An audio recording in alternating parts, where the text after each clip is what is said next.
What's up, guys? Today we're going to be doing a throwback revisit of the Galaxy S20. This is a phone that I really enjoy coming back to, and it seems like every year this phone, I think is one of the best aging Galaxy phones. Honestly, if you really, kind of think about it, as far as efficiency, cameras, how they hold up to the newer S26. Also, the battery life, the screen on here is still really good. It still has SD card support. And, the only thing really holding this phone back is the software. So, you know, I've seen people online, port ROMs and stuff like that, which is something that I might, look into for you guys. But I don't know if I'm going to bring that to the main channel. But I said that would be cool to, put some newer software on these older phones. But yeah, so this phone incredibly cheap. Of course, I don't necessarily recommend it. There's a lot of better options that you could buy if you're looking for a flagship phone. But for those who like to collect phones, this is a really cool phone to have in your collection. And yeah, so the overall design, I think it looks pretty great. This phone got a lot of pushback. The series in general for not looking the best, not looking, better than the S10 series or the follow-up series with the S21. A lot of people say that looks better. That everyone says the colors were bland and the design is very bland and kind of boring. I think this gray color kind of adds to kind of having that corporate boring kind of look to it maybe. But I think this has a blue color and kind of like I know a pinkish color as well too. I think it was called cloud pink. But yeah, this one might not, kind of do it justice, but it still looks really nice. It still looks very, expensive looking phone. You would never look at this phone and say it's a cheap looking phone. I think.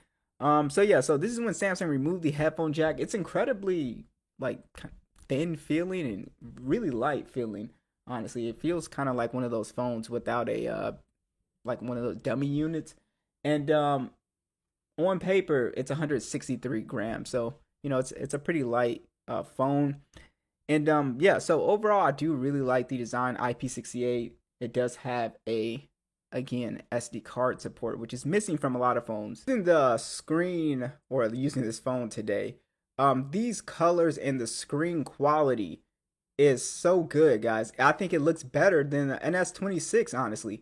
When you put the screen in 1440p mode. So it does have some kind of weird things going on with it, but this screen looks really good, guys. It's really sharp as well. So the interesting thing about this, the smaller, S20 series is that this phone actually has a 1440p display. The Galaxy phones now actually have a lower PPI and a lower resolution. So I'm talking about like an S26, 22, 21. They have a lower resolution. Samsung ditched the 1440p displays. So you can definitely tell. Like, you can tell the difference because you look up close at this phone, the icons look very sharp. Everything looks crystal clear. It is a really, impressive looking panel here. It is a curved display, as you guys can see as well, but it's a 6.2-inch dynamic AMOLED display, so you still get those really nice punchy colors. Taking it out in taking pictures, yeah, it is a little bit difficult to see in direct sunlight. It's not as good as the newer phones. It's only 1200 nits peak brightness, but the screen to body ratio is also, I think, still pretty impressive for, a 2020 flagship here. I think it still looks really good. And again, it's 1440p 563 for the PPI. Unfortunately, you can't use the 120 hertz unless you are in the 1080p mode, unfortunately, which it still looks pretty good because of the higher PPI. But if you are watching like 2K content on YouTube or something like that, HDR content, it looks really good. Like the colors and detail look great on this display. So I would say this display, I think it looks better than my, S26 that I have. It just looks a lot sharper. All right, so when it comes to performance, this is why I said this is one of, just a really good aging phone. This phone, it ended its software updates with Android 13 or One UI 5. This has the Snapdragon 865 chip, and again, we have 128 gigs of internal storage, 8 gigs of RAM with micro SD card support. It has UFS 3 as well too. And the performance is still pretty solid on the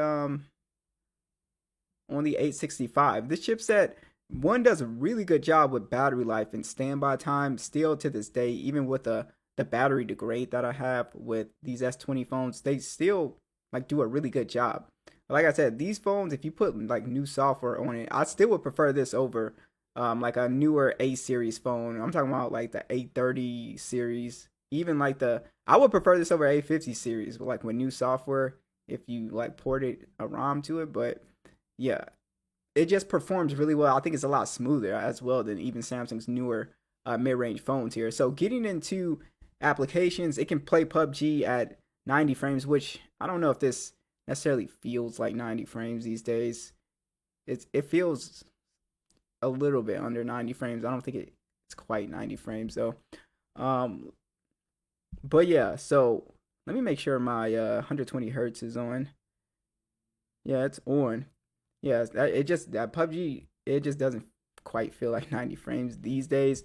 But getting into games and applications, it's very smooth. Like the back animation is also pretty smooth. So you guys can see loading up your like regular applications. It does a very good job. It's not like a laggy experience or anything like that. Even the drop down menu is a lot smoother than what Samsung is doing on some of the A series phones as well with that drop down lag.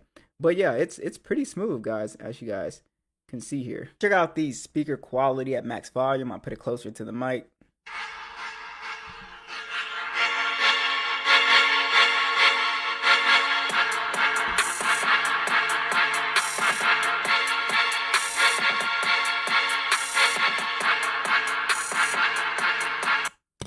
So the overall sound quality sounds really good. It does sound a little bit flat in the bass department, but the overall sound quality is actually pretty solid. It sounds really crystal clear, and the fingerprint scanner is still really fast as well. It's an ultrasonic fingerprint reader, so still does a really good job with that animation.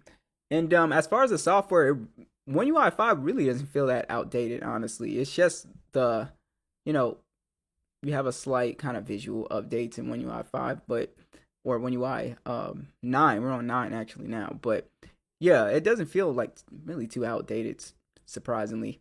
And the biggest thing with the new phones is the AI stuff, which I'm not a huge fan of. Like the Gemini is decent, but you have Gemini Circle to Search, which is fine.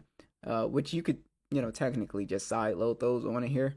But yeah, so the big thing with Samsung phones and really all phones, now is gonna be AI features, and that'll be, pretty much into the future. That's kind of like where the industry is going. Now, a lot of the photos actually look pretty good on the S20, especially on a kind of sunny day like this. Where this phone kind of runs into issues with the cameras is that it gives you some pretty over exaggerated colors, especially with things like greens and reds and stuff like that. It makes everything extremely green or very red. It just gives it an overall, it's too vivid to where it doesn't necessarily look true to life. Now with, a little bit of like photo editing in the gallery app and, just tweaking the colors, you can get it, to look more realistic, but that is kind of how the default image processing goes here. And yeah, the overall shots, as you guys can see, still look pretty good. You get really good dynamic range, really solid performance between the other cameras. You have a telephoto lens with 3 times.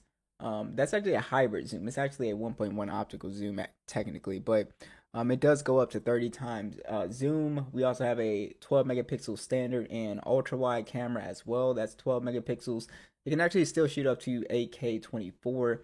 You have a 10 megapixel selfie that shoots in 4K 60. And the videos, and like I said, the videos and photos look great. It just, sometimes it can be a little bit unrealistic, but I really like how the shots are coming out on the S20.